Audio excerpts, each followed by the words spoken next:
porque estar aqui na presença do Senhor é fundamental para que Deus abençoe a sua vida e te fortaleça e te dê graça para seguir com o nosso Senhor Jesus Cristo.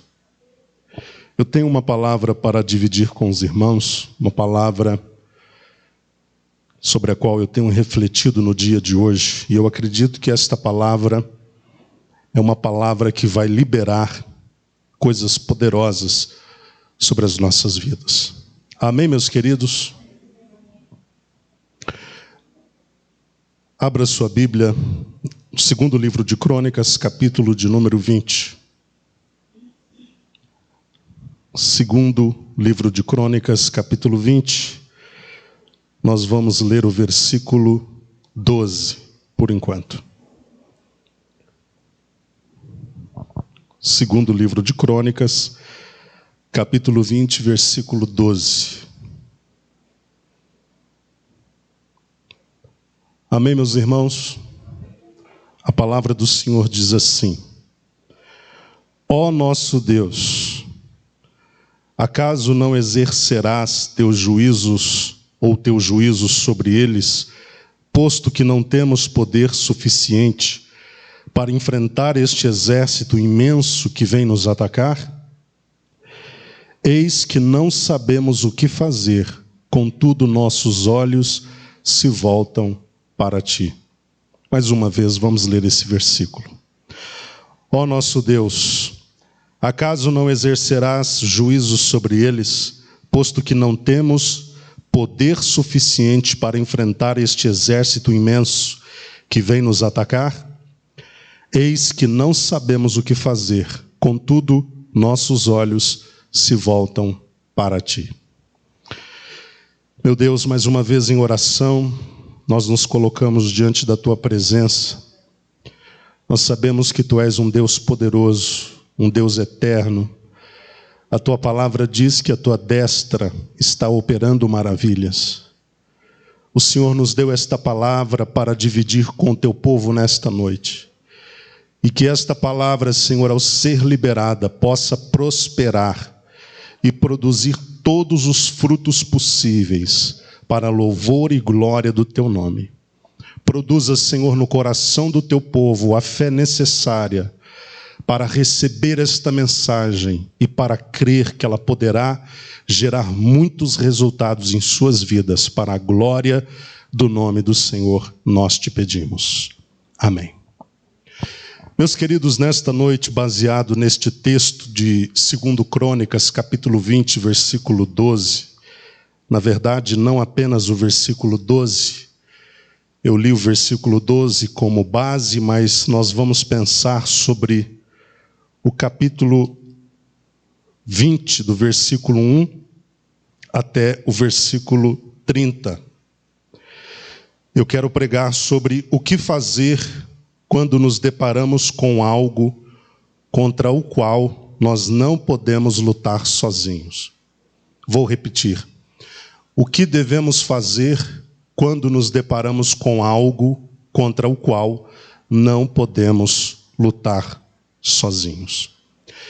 Durante este dia, como eu disse aos irmãos, eu estive pensando sobre esta palavra e pensando também sobre algumas situações da vida. E eu percebi que às vezes a nossa vida, e não apenas a minha, a nossa, a sua também, nos oferece situações ou circunstâncias que de certo modo nos causam um grande medo. E são situações, são notícias, são eventos, são ocasiões que às vezes aparecem e que causam medo no nosso coração, pavor, e nos fazem nos sentirmos fragilizados e até mesmo impotentes. O que nós devemos fazer quando nós detectamos que adiante de nós existem situações como estas? Situações onde nitidamente nós não temos condições nem de lutar sozinhos e nem de vencermos sozinhos. Esta é a pergunta-chave da mensagem de hoje, pergunta que eu me proponho a responder ao longo da reflexão sobre este texto. O texto de 2 Crônicas, capítulo 20, os irmãos mantenham suas Bíblias abertas, ele narra a ocasião em que Josafá, rei de Judá, recebeu uma notícia ruim que lhe causou muito medo. Mas antes da gente começar, a partir do verso 1, a avaliar o texto, eu quero falar um pouco sobre este homem, Josafá. Como eu disse, Josafá foi um dos reis de Judá, foi filho de um outro rei que o precedeu, que foi o seu pai, Asa, e ele reinou por aproximadamente 25 anos, do ano 872 até o ano 848 a.C., e foi contemporâneo de alguns reis do norte, tais como Acabe, Acasias e Jeorão. A história bíblica nos mostra que nos seus primeiros anos, Josafá se preocupou em fortalecer a segurança de suas fronteiras. O objetivo era se proteger dos seus adversários, se proteger dos seus inimigos que o ameaçavam. O segundo ato foi estabelecer um poder judiciário justo, funcional, efetivo. E o terceiro ato, ou o terceiro passo dado por ele durante o seu reinado, foi restaurar a questão religiosa em Judá. Trazer o povo de volta para a presença de Deus, para que o povo pudesse buscar a Deus. E é por essa razão que durante o seu reinado, ou seja, o reinado de Josafá, Judá experimentou de Deus uma boa ou uma grande prosperidade. Vejam o versículo 1 do capítulo 20. O versículo 1 nos mostra que 3 povos decidiram se reunir e se levantar contra o povo de Deus que estava em Judá. Foram os moabitas, os amonitas e alguns meunitas. Estes 3 povos se ajuntaram para fazer guerra contra Judá. O versículo 2 diz que a notícia a respeito desta aliança de povos contra Judá chegou a Josafá, que era o rei de Judá, da seguinte forma: grande multidão vem contra ti de Edom, do outro lado do Mar Morto. Eis que os guerreiros já estão em Azazon Tamar, cidade conhecida como En-Gede. No versículo 3, nós temos qual foi a decisão de Josafá sobre como ele reagiria diante daquela situação amedrontadora. Eu quero repetir isso. O versículo 3 nos apresenta qual foi a decisão de Josafá. Qual foi a reação que ele escolheu ter diante daquela situação amedrontadora. O texto do versículo 3 diz expressamente que Josafá decidiu. Guarde essa palavra porque voltaremos a ela. Josafá decidiu buscar o socorro do Senhor. E foi esta a decisão chave para que Josafá e o povo de Judá, diante das ameaças daquelas nações coligadas, tivesse sucesso. Nós vemos que Josafá buscou socorro em Deus, através do jejum e através da oração. O versículo 3 nos diz isto: toda a nação de Judá foi convocada para um grande jejum. E a Bíblia diz que diante da convocação, o povo de Judá, não alguns próximos, mas o povo de Judá se mobilizou e se ajuntou no templo para buscar o auxílio do Senhor.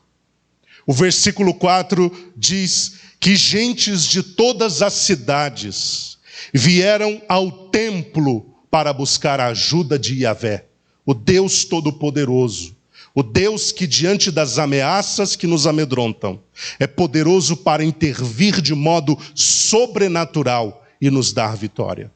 O versículo 13 declara que estavam em pé diante do Senhor, lá no templo, os homens com suas mulheres e filhos, e até mesmo as crianças de colo.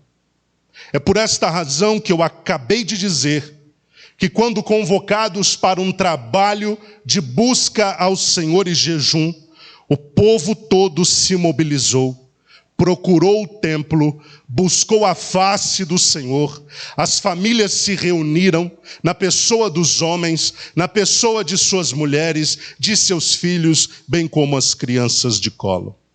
Observamos também que, tendo no templo a presença de todo este povo, Josafá estabeleceu ali uma assembleia, diante da qual ele se colocou em pé para buscar a face de Deus.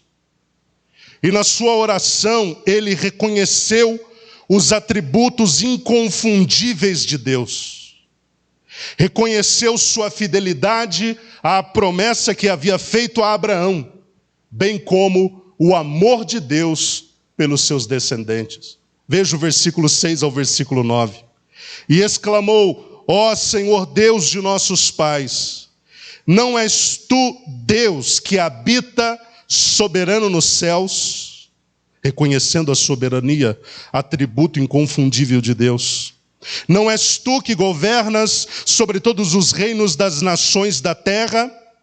Na tua mão há poder e força, e não há quem possa te resistir, reconhecendo a onipotência do Senhor. Versículo 7.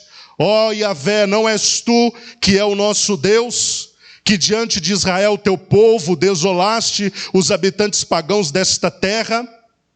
Não adeste a descendência de Abraão, a qual amarás para sempre? Não se estabeleceram e construíram um santuário para o Senhor o teu nome, proclamando: se algum mal nos sobrevier, espada, juízo, praga ou fome, nós nos colocaremos perante a tua presença diante deste templo, porque ele leva o teu nome, ó Senhor. A ti, pois, ergueremos o nosso clamor e a nossa aflição, e estamos certos de que tu nos ouvirás e nos salvarás.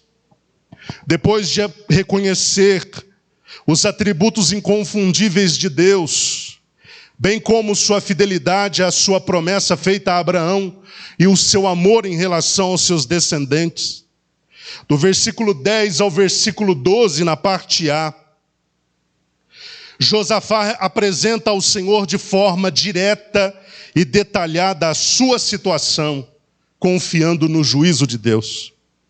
Repito, apresentou ao Senhor de forma detalhada, clara e objetiva a sua situação, confiando no juízo de Deus.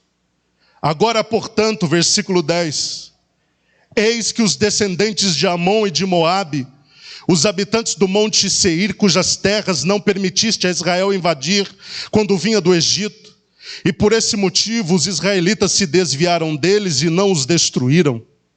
Vê, pois, neste momento, como estão nos retribuindo, ao partirem contra nós, a fim de expulsar o teu povo da terra que nos deste por herança.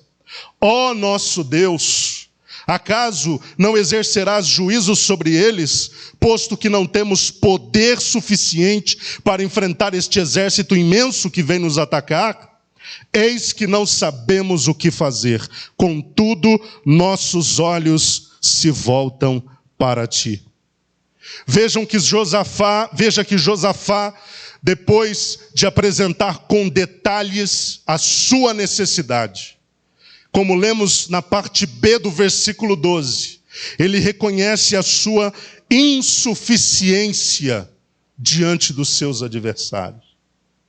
Ele reconhece a sua insuficiência diante dos seus desafios. E se coloca diante de Deus, aguardando uma instrução. Vemos também a partir do versículo 14, do versículo 14 até o versículo 17, Deus trazendo uma resposta a Josafá e ao povo de Judá. O versículo 14 diz que o Espírito de Deus veio sobre um profeta chamado Jaaziel, que estava no meio do povo. E de repente este profeta ergue a sua voz e começa a profetizar as palavras de Deus. E as palavras de Deus para o povo foram estas: não temais e nem vos assusteis. Esta luta não é vossa, mas de Deus. Versículo 15 diz isto. Por duas vezes, versículo 15 e versículo 17, Deus diz a mesma coisa: não temais e nem vos assusteis. Deus diz mais: amanhã descereis contra tal exército, versículo 16, e o encontrareis na extremidade do vale. Amanhã vocês vão descer e vão encontrar o exército na extremidade do vale. Versículo 17, parte C, o profeta novamente diz isso: saí amanhã para encontrá-los, porque o Senhor está convosco. No versículo 17 ainda diz: não tereis que lutar esta batalha, não tereis que lutar esta batalha, tomai posição e observai o livramento que o Senhor vos dará. Versículo 18 e 19 nos mostra que Josafá e todo o povo, tendo recebido esta palavra profética, se colocaram a louvar e adorar o nome do Senhor.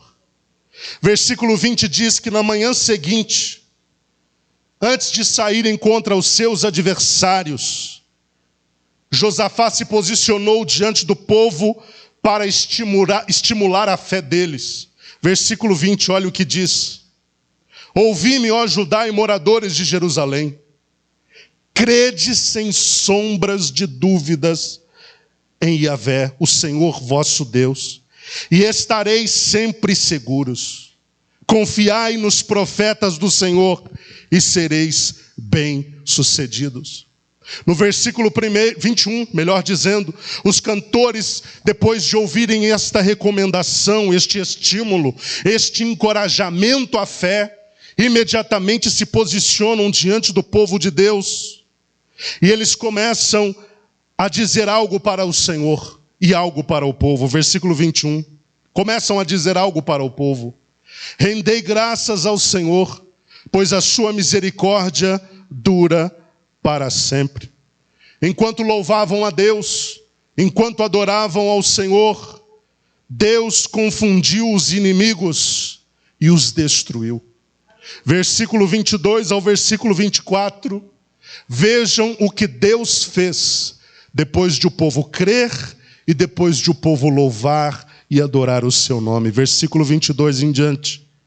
Quando começaram a cantar e a dar louvores, repito, quando começaram a cantar e a dar louvores, o Senhor provocou emboscadas contra os soldados de Amon, de Moabe e os guerreiros dos montes de Seir, que estavam invadindo as terras de Judá, e eles foram todos derrotados. E eles foram todos derrotados. A Bíblia não diz, e alguns deles foram, ou parte deles foram, mas todos eles foram derrotados. Versículo 23, os homens de Amon e de Moabe atacaram os habitantes do monte Seir para os destruir e aniquilar. Logo depois de terem liquidado todos os homens de Seir, voltaram-se uns contra os outros e lutaram até a morte de todos. Assim que os homens de Judá chegaram ao posto de vigilância, lugar de onde se avista o deserto, e observaram o imenso exército inimigo, viram somente cadáveres no chão. Nem só um guerreiro havia escapado daquele massacre. O Senhor pelejou pelo seu povo. O Senhor interviu nas batalhas do seu povo. O Senhor deu vitória absoluta ao seu povo. Diante do que Deus fez, o texto diz no versículo 29, que o povo, melhor dizendo, no versículo 27 e 28, que o povo retorna para Jerusalém jubilando. Olha o que diz esse texto. Mais tarde, ainda sob a liderança de Josafá, todos os homens de Judá e de Jerusalém retornaram satisfeitos e exultantes para Jerusalém, porquanto o Senhor os abençoara com plenitude de alegria, dando-lhes vitória sobre os seus inimigos. O povo volta jubiloso, o povo volta festejando, o povo volta celebrando para a sua terra, porque Deus lhes deu vitória sobre os seus inimigos. E o versículo 29, finalmente, diz que diante da vitória inegável do povo de Deus, as demais nações passaram a temer. O temor de Deus veio sobre todas as nações, quando souberam que o Senhor havia guerreado contra os inimigos de Israel.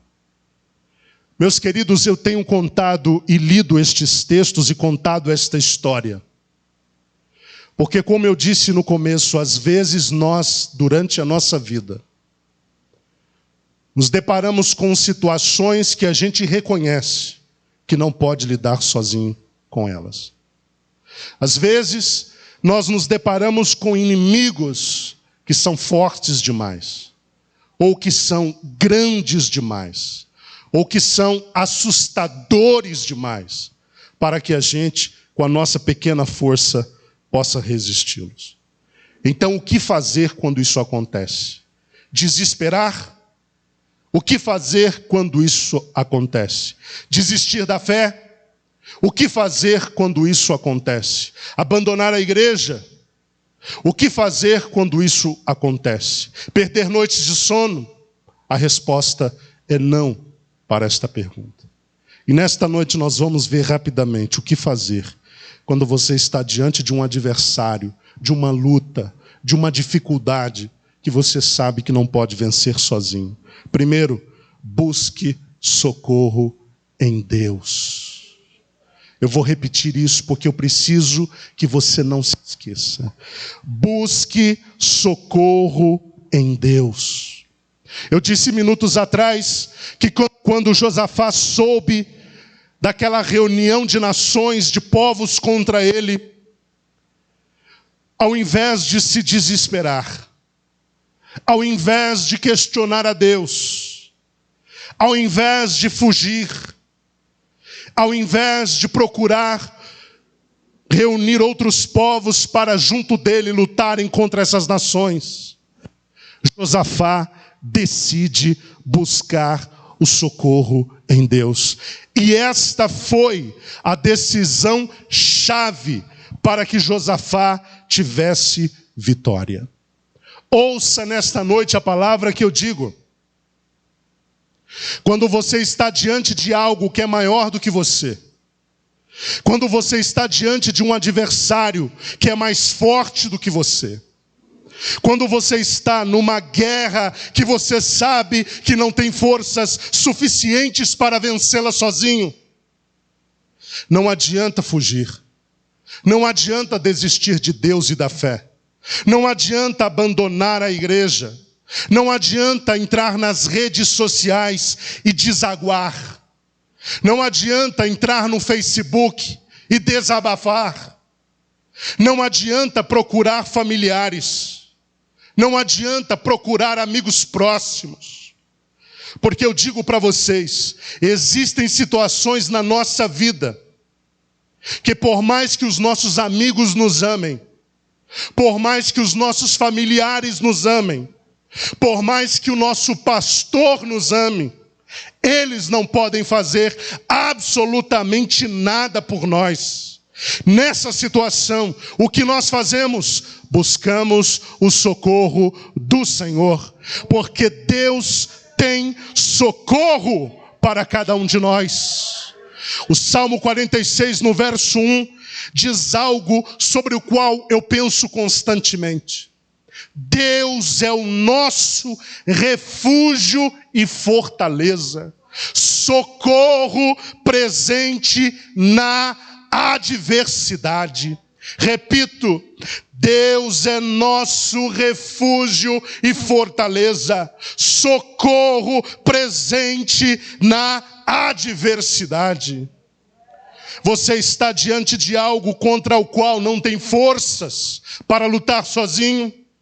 O gigante é como Golias, zomba de você na sua cara, diz que você não é nada, diz que você não pode, diz que você não é ninguém, diz que você não tem forças, diz que você não tem recursos para vencer. Se este é o caso, levante-se nesta noite em Deus, busque socorro nele, porque o nosso Deus é socorro presente na adversidade, na luta, na tribulação, no medo, na batalha, nas lutas diversas e na guerra. O nosso Deus é socorro.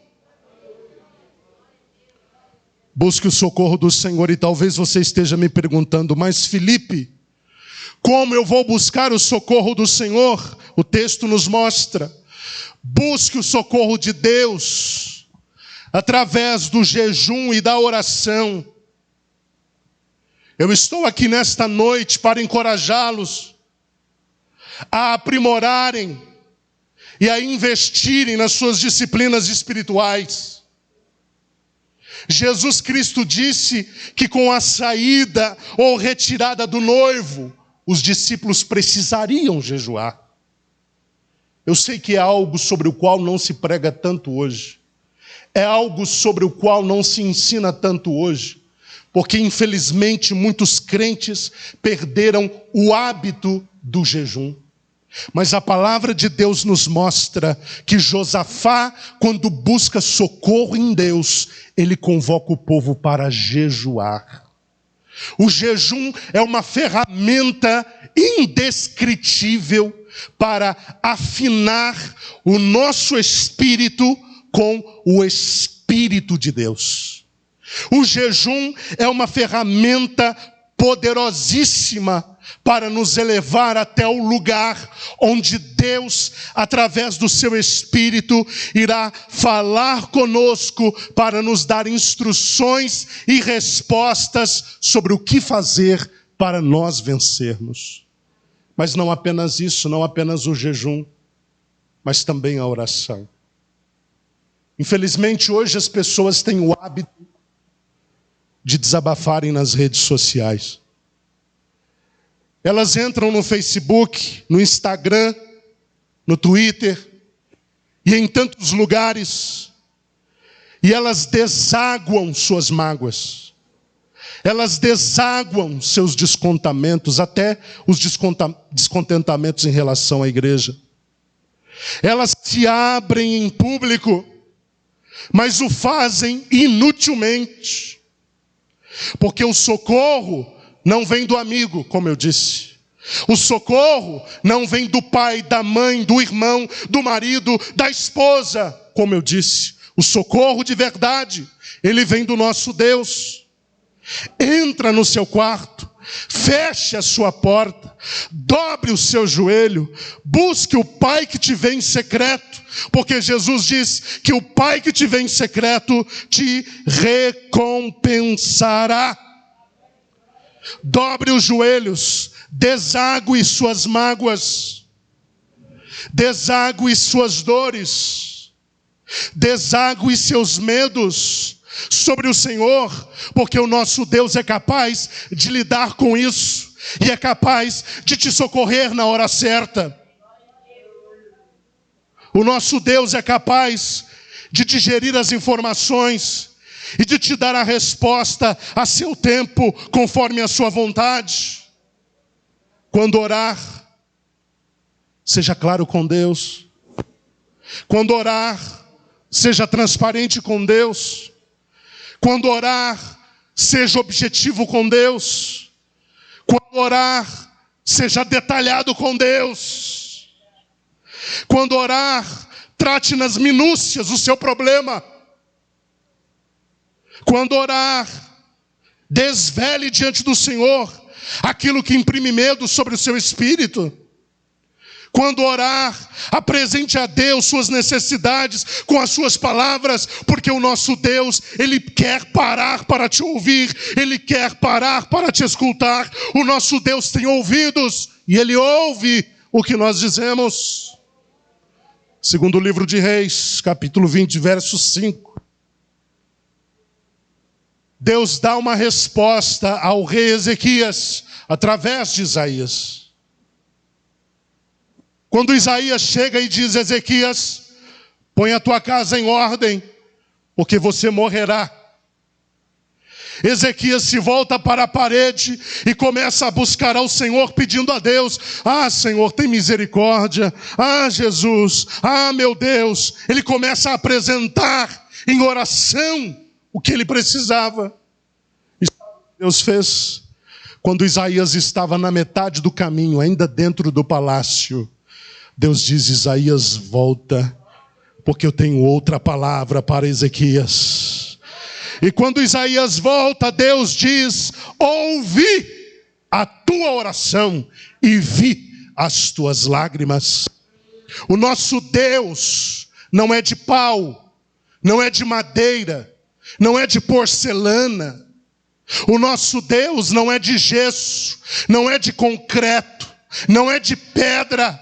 O nosso Deus não é um pedaço de madeira. O nosso Deus é um Deus pessoal, vivo e verdadeiro. Ele tem olho e ele enxerga, ele tem boca e ele fala, ele tem mão e ele estende e abençoa, e ele tem ouvidos e ouve.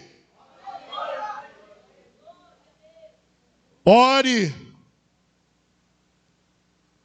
As pessoas podem te ouvir, mas muitas das vezes não te ajudar.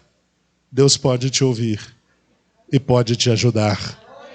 Deus pode te ouvir e pode te responder. Ele tem ouvidos e Ele ouve. Ele pode e deve ser buscado. E a garantia que nós temos é de que Ele será achado.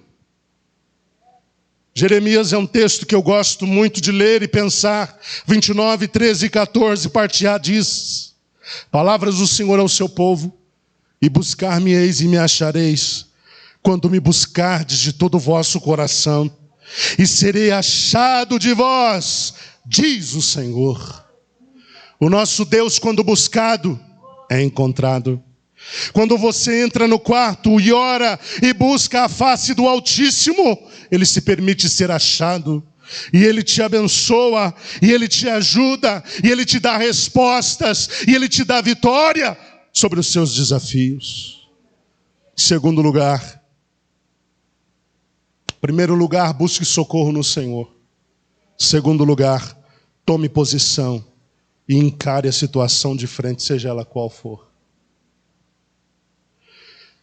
Quando nós nos deparamos com determinadas situações na vida, que, como eu disse, nos trazem medo, angústia, pavor, nós temos a tendência de recuar, de nos esconder, e até mesmo agirmos de modo indiferentes, ignorando essas dificuldades, como se, através dessas atitudes, essas dificuldades, problemas, lutas, fossem automaticamente se resolver. Mas esse não é o caso. A palavra de Deus, quando veio ao profeta Jaziel, instruiu o povo a tomar posição. Instruiu o povo a caminhar até a extremidade do vale para se encontrar com o seu inimigo. O que Deus queria era que o seu povo se mobilizasse e olhasse corajosamente nos olhos dos adversários deles e visse o que Deus iria fazer por eles. Não adianta ignorar o que você está vivendo, ou o que vai viver quando viver. Não adianta fingir que o gigante não está te afrontando. Não adianta fugir dos problemas, das lutas, das adversidades, das batalhas. O que resolve é você tomar posição. É você se colocar no lugar onde tem de estar para lutar.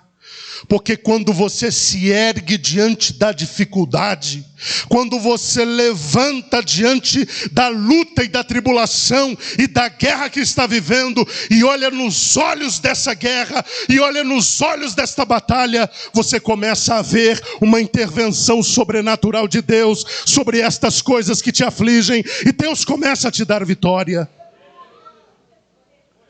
Existem pessoas que se acovardam, existem pessoas que se escondem, existem pessoas que se intimidam, mas devemos agir como Davi agiu. Quando Golias, com seus mais de 2 metros, se colocou diante dele e o afrontou, Davi olhou nos olhos do gigante e disse: hoje mesmo o Senhor vai te entregar nas minhas mãos. Hoje mesmo todos irão ver o que Deus vai fazer e como Ele vai glorificar o seu nome. Eu quero que você visualize qual é o seu gigante agora. Eu quero que você pense qual é a sua luta agora, seja em que área for. E eu quero te desafiar a espiritualmente você levantar, erguer a cabeça, abrir os olhos, olhar para essa situação de frente e dizer: hoje mesmo Deus intervirá e me dará vitória sobre você. Hoje mesmo Deus vai rasgar os céus e vai derramar bênçãos e vitória e livramento sobre a minha vida. Eu não saio daqui nesta noite sem ver uma intervenção poderosa do meu Deus. Levante-se, meu querido. O diabo te quer de cabeça baixa mesmo. O diabo quer te diminuir mesmo. Ele quer dizer que você não pode. Ele quer te convencer que você não vai chegar onde quer. Mas nesta noite essa palavra vem para fortalecer a sua fé. Essa palavra vem para dizer: coloque-se diante daquilo que te afronta, levante a sua cabeça, erga-se diante destas coisas, abra a sua boca e comece a dizer: o meu Deus tem vitória para mim em relação a você. Você, dificuldade, não vai sobreviver ao meu Deus. Você, luta, não vai sobreviver ao meu Deus. Você, doença, não vai sobreviver ao meu Deus.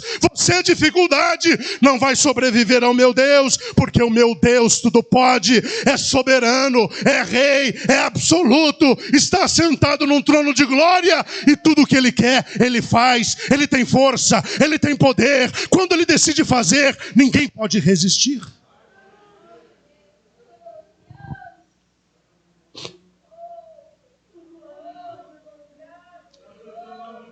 Em terceiro lugar, creia plenamente em Deus. Josafá usa uma expressão interessante. Na minha versão King James esta expressão aparece. Ele diz: crede sem sombra de dúvidas. Credes sem sombras de dúvidas no Senhor. Ou seja, creiam plenamente. O alvo da nossa fé é Deus. O fundamento da nossa fé é Cristo. Creia em Deus sem sombra de dúvida. É a fé, meus amados, que muda as circunstâncias. É a fé que coloca a nossa vida no rumo certo. É a fé que interfere.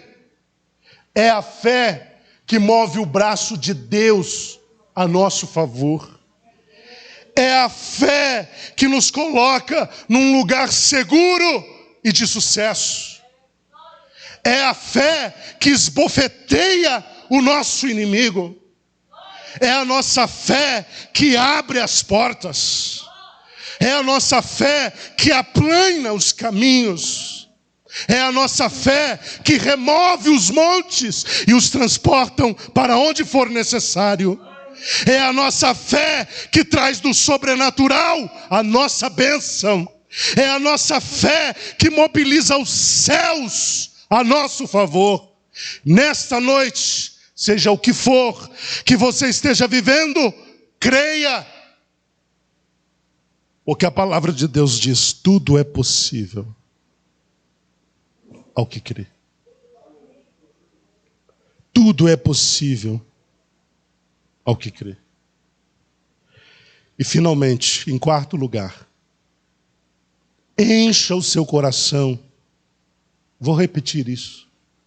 Encha o seu coração e os seus lábios de louvor e adoração a Deus, mesmo antes da vitória.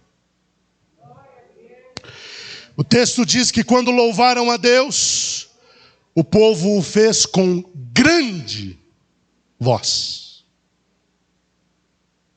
Quando o povo louvou a Deus, o povo o fez com grande voz. Isso me faz entender que quando o povo se propõe a louvar a Deus e adorá-lo, mesmo antes de se deparar efetivamente contra os seus adversários, o povo estava munido de uma confiança inabalável em relação à vitória. O povo, quando começou a louvar a Deus, não foi algo tímido, algo medroso. Mas quando o povo começou a louvar a Deus, foi algo extravagante, algo forte, algo incontido. O louvor e a adoração a Deus, ouça isso e não se esqueça, são a chave para se alcançar o favor de Deus. Porque só um coração que confia plenamente em Deus pode louvá-lo enquanto ainda há luta. Só um coração que ama a Deus e confia nele pode adorá-lo quando o inimigo ainda não caiu. Quando a situação ainda não foi resolvida. Só alguém que confia plenamente em Deus pode glorificá-lo quando o medo ainda existe. Nesta noite, não reclame, não murmure, não amaldiçoe, não esbraveje, não se vitimize, mas adore, louve, engrandeça, enalteça, celebre, porque enquanto nós fazemos isso, a palavra de Deus diz que o nosso Deus vai solucionando.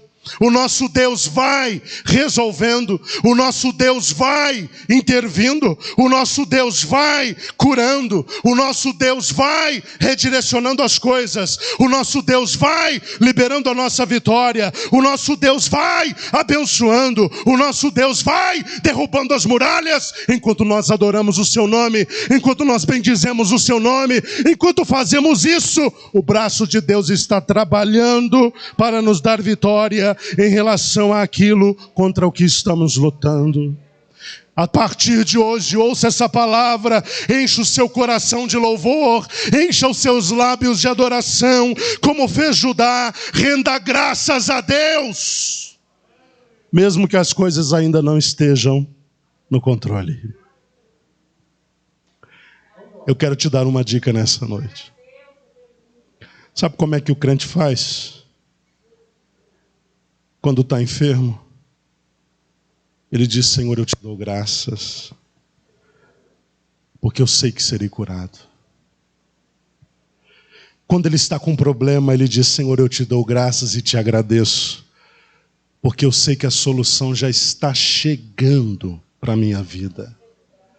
Quando ele está sendo atribulado ou passando qualquer situação difícil, ele começa a render graças a Deus e a dizer: Senhor, eu estou numa fase difícil, mas a vitória está chegando, vai bater na minha porta, eu vou possuir esta vitória, todos vão engrandecer o teu nome comigo e todos verão que tu és um Deus que responde à oração da fé, tu és um Deus que responde a um filho obediente, a uma filha obediente que se propõe a buscar socorro no Senhor. Uma dificuldade que a maioria das pessoas tem é de cantar antes de vencer. A maioria das pessoas estão esperando cantar depois da vitória. Mas não há mérito nisso. O mérito da fé é cantar antes que a gente vença. O mérito da fé é cantar quando o seu corpo está se esvaindo numa doença e você está celebrando uma cura. É quando a sua família está se acabando e você celebra a Deus por uma restauração, mesmo quando não há a menor possibilidade que isso aconteça. Quando você celebra a Deus, quando você se levanta com grande voz diante do Senhor, em louvor e adoração, você só precisa observar o que Deus vai fazer depois disso. O povo louva e engrandece a Deus com grande voz. O próximo passo, se posicionam diante dos seus adversários e Deus manda confusão sobre os seus inimigos.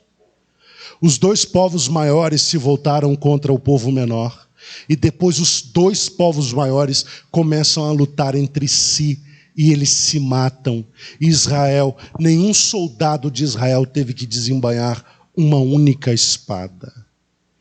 O que Deus disse, observai e vede o grande livramento. Vocês não vão ter que pelejar. A batalha é minha. Deus me trouxe aqui nesta noite para trazer esta palavra aos irmãos, porque eu não tenho a menor dúvida de que Deus marcou esse tempo para nos dar a vitória. Essa palavra aqui pode ser o tipo de palavra que amanhã você não vai nem lembrar do que eu disse. Isso vai acontecer se você não crer, não estiver crendo no que eu estou falando. Mas se a sua fé estiver aplicada ao que você ouviu nesta noite, hoje vai ser o primeiro dos melhores dias da sua vida. Você vai começar a ver intervenções sobrenaturais de Deus sobre a sua vida. Mas busque o socorro no Senhor. Creia plenamente. Posicione-se e adore a Deus. Que Deus abençoe cada um dos irmãos em nome de Jesus.